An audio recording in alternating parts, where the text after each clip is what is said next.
Ça va vous aider à comprendre les genres littéraires en même temps, puis le message que derrière le texte. OK? Alors, on va commencer par eux autres. Quelqu'un peut-tu lire le texte? Là? Il n'est pas très long. C'est Marc, chapitre 1, versets 16 à 20. 16 ou 13? 16. 16, OK. Alors, Jésus marchait le long du lac de Galilée lorsqu'il vit deux pêcheurs, Simon et son frère André, qui pêchaient en jetant un filet dans le lac. Jésus leur dit, « Venez avec moi et je ferai de vous des pêcheurs d'hommes. » Aussitôt, ils abandonnèrent leur filet et l'accompagnèrent. Jésus s'avança un peu plus loin et vit Jacques et son frère Jean, les fils de Zébédée. Ils étaient dans leur barque et réparaient leur filet. Aussitôt, Jésus les appela. Ils laissèrent leur père Zébédée dans la barque avec les ouvriers et allèrent avec Jésus. On s'en cache, il laisse deux pères là, puis ils s'en vont. Alors, c'est quoi le message de ça? C'est quoi ce texte-là? Bon, nous autres, on pense que c'est un conte, là, comme on dit aux enfants. Un conte. Un conte. Le genre littéraire d'un conte. Non? C'est un récit d'appel. Jésus appelle ses disciples. Donc, c'est un récit d'appel. À chaque fois que Jésus appelle quelqu'un à le suivre, c'est toujours comme ça que ça se présente. On cherchait des genres littéraires. C'est ça, le genre littéraire, c'est un récit de vocation et d'appel. Ça s'appelle comme ça. Ça, il y a retrouvé dans Christ, autant dans l'Ancien Testament que dans le Nouveau. Alors, l'appel, c'est la vocation. Alors, il appelle, regardez, vous avez donné les noms, là, les fils de Zébédée, là, André, son frère Simon, bon, c'est des apôtres. Alors, qu'est-ce qu'ils font? Ils les appellent là où ils sont en train de pêcher. J'ai dit tantôt qu'en Galilée, tout le monde vit de la pêche. Puis là, Jésus les appelle à le suivre. Puis ils l'ont suivi, ils ont laissé le père, le barque, tout ça. Dans la vraie vie, là, c'est sûrement pas arrivé comme ça, là. Sauf que l'évangéliste Marc raconte ça pour montrer qu'il y a du monde qui a suivi Jésus. Alors, comment ça s'est fait? Et là, il donne les noms, puis il dit qu'ils ont suivi Jésus à l'appel du Maître, dans la foi chrétienne. Puis ils l'ont suivi. Ça nous est arrivé dans le présent, parce qu'on suit les homélies. Donc, c'est un rappel, parce qu'on ne serait pas ici aujourd'hui. C'est ça. Ça en est, oui. Pour montrer qu'on a écouté tantôt, là, on a actualisé ça. Bien, le genre littéraire, là, ça s'appelle un récit d'appel ou de vocation. Et à chaque fois que vous avez ça dans la Bible, il y a toujours Jésus qui marche, il voit quelqu'un, puis il l'appelle. Puis l'autre répond à l'appel en disant oui ou en le suivant, en abandonnant ce qu'il fait. Il abandonne leur pêche, puis dans le deuxième cas, il abandonne même leur père. C'est pas parce que Jésus veut faire des ingrats, c'est pas ça, là. C'est comme quand Jésus dit « Laissez les morts enterrer les morts ». Le gars dit « Je vais aller enterrer mon père, laissez les morts enterrer les morts ». C'est bête un peu, là, tu sais. Mais dans le fond, c'est pas ça. C'est qu'il veut montrer que l'appel de Jésus, il est radical. On doit tout laisser pour le suivre. C'est ça l'auteur veut nous montrer. Il ne veut pas dire que les gens sont ingrats et ils doivent laisser leur père eux-mêmes. C'est pas ça, là. Que l'appel, il est entier, total. Parce que la foi exige ça. Fait que c'est un récit d'appel. C'est sûr que vous dites un conte dans le sens qu'on raconte ça à des enfants, peut-être, là, mais c'est un récit d'appel qui n'est pas historique, proprement dit, mais il veut nous dire quelque chose de l'intransigeance de suivre le Christ. C'est très exigeant. C'est ça.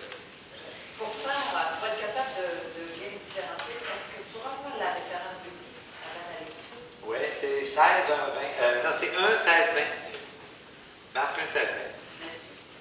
D'accord, je vais l'écrire à côté. Alors, c'est Marc, c'est toute Marc, là, 1, 16, 20. L'autre, c'est 1, 40, 45, la deuxième table. Alors, on va lire le texte, il n'est pas long. Un lépreux vint à Jésus, se mit à genoux devant lui et lui demanda son aide en disant « Si tu le veux, tu peux me rendre pur. » Jésus fut rempli de pitié pour lui, il étendit la main, le toucha et lui déclara « Je le veux, sois pur. » Aussitôt la lèpre quitta cet homme et il fut pur. Puis Jésus lui parla avec sévérité et le renvoya immédiatement. Écoute bien, lui dit-il, je parle de cela à personne, mais va montrer au prêtre comment tu es, puis offre ce sacrifice que Moïse a ordonné pour prouver à tous que tu es guéri. Mais cet homme partit et se mit à raconter partout ce qui lui était arrivé. cause de cela, Jésus ne pouvait plus se montrer dans une ville, mais il restait en dehors, dans des endroits isolés. Et l'on venait à lui de partout. Un récit de miracle. C'est exactement ça. C'est un récit de miracle. Ah, puis ça, ce miracle-là, on va l'avoir, c'est quand, là? On va l'avoir le 10 février au 6e dimanche du temps ordinaire de cette année, ça vient. Oui, parce que je viens de faire le Willy là-dessus. Puis, regardez bien comment il se présente le récit, là. Tu l'as lu, là? Le lépreux, bon, la lèpre, là, vraiment la maladie au temps de Jésus, c'est pas seulement physique, c'est aussi spirituel et psychologique. Donc, c'est le mal dans tout ça. La lèpre, c'était la pire calamité qui pouvait arriver à quelqu'un. Parce que c'était contagieux. Et les lépreux devaient vivre à l'extérieur de la ville. Ils devaient ne jamais s'approcher des gens. Ils devaient porter des vêtements déchirés puis des cheveux en broussailles pour être reconnus. Puis, comme les gens se trompaient parfois puis ils s'approchaient d'eux, ils devaient porter une cloche dans le cou pour que ça sonne, pour que les gens sachent qu'ils étaient lépreux. Imaginez, là. Alors, c'est vraiment l'exclusion totale. Ils sont mis en dehors de la société. Et le lépreux, il est là, sur le bord de la route, puis il crie à Jésus, « Si tu le veux, tu peux, non pas me guérir, me rendre peu. » Ça veut dire me réintroduire dans la communauté parce que j'ai été exclu. C'est une chose, il n'en met pas la guérison. Et là, Jésus lui dit, « Oui, il le touche. » Qui était interdit par la loi, on n'avait pas le droit de toucher un lépreux. Jésus le touche, et sur le chemin, sur le champ, il est guéri, non seulement purifié, mais guéri. Et là, il dit, à l'époque, pour se faire réintroduire dans la communauté, il fallait que tu passes par les prêtres, donc il l'envoie au prêtre, il va te montrer au prêtre. Mais là, il l'avertit, il ne dit pas à personne. Qu'est-ce que le lépreux fait? Il le crie à tout le monde, il annonce la bonne nouvelle à tout le monde. Donc, il devient missionnaire. Et là, qu'est-ce qui arrive dans l'évangile de Marc? Jésus contracte la lèpre à son tour. Il ne peut plus entrer dans nulle part. Ça dit ça, ben là? C'est ça que ça veut dire. Oui. Oui, regarde, Jésus dit la fin, là. Donc, vu qu'il a touché au lépreux, il devient exclu à son tour. Alors, il est rejeté à son tour. C'est pas ça qu'on fait dans l'Église, des fois. Quand quelqu'un veut s'approcher de l'exclu ou de l'introduire, il ne se fait pas exclure à son tour.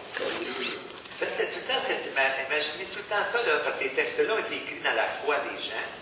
Alors, c'est des séquences qui se passaient dans la vie de Marc, là, dans sa communauté, des gens qui s'excluaient les uns des autres. Et Marc veut leur donner une leçon.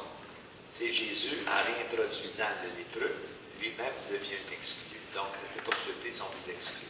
Ça peut vous arriver. Si vous travaillez pour les exclus, vous allez vous faire exclure vous aussi. C'est ça que ça veut dire. Mais c'est un récit de miracle. Et chaque miracle se présente de cette façon-là. Jésus est là, même il vient au-devant des gens. C'est jamais des personnes qui courent après Jésus. C'est rare. C'est toujours Jésus qui va vers les gens. Donc, le Christ ressuscité est toujours disponible. Et les personnes qui vivent des situations dramatiques vont s'approcher de lui. Puis ils vont l'implorer, puis ils vont lui demander la guérison, la purification, tout ça. Et ça se produit à cause de sa foi. Et là, il devient un missionnaire et il se met à annoncer l'Évangile à tout le monde. C'est beau ici, ça. C'est un récit de vocation. J'en avais plein, pas de vocation, mais de miracle. Il y en a plein dans l'Évangile de ça. Là, vous allez dire, oui, mais si tu as arrivé pour vrai, Jésus a-tu guéri physiquement quelqu'un qui avait la lèpre? C'est possible, là. Mais le message, c'est pas ça. Le message, c'est l'exclusion et la réintégration. C'est ça le message. Parce que c'était la pire calamité qui pouvait arriver à quelqu'un, l'exclusion. Il y en avait des exclus. Et il y en a encore plein aujourd'hui. Imaginez à l'époque comment c'était. C'est une envers effrayant. Puis il y en a encore plein aujourd'hui. Donc, c'est ça que Marc dénonce, l'exclusion du lépreux. Puis Jésus, lui, qu'est-ce qu'il fait? Il le réintroduit dans la communauté. Il le purifie. Puis il n'était pas contre les lois. Il dit, va te montrer au prêtre. Puis c'est ça, la loi, dans le temps, il fallait que c'est le prêtre qui devait signer la formule de réintroduction dans la communauté. Donc Jésus, il ne s'oppose pas à la loi.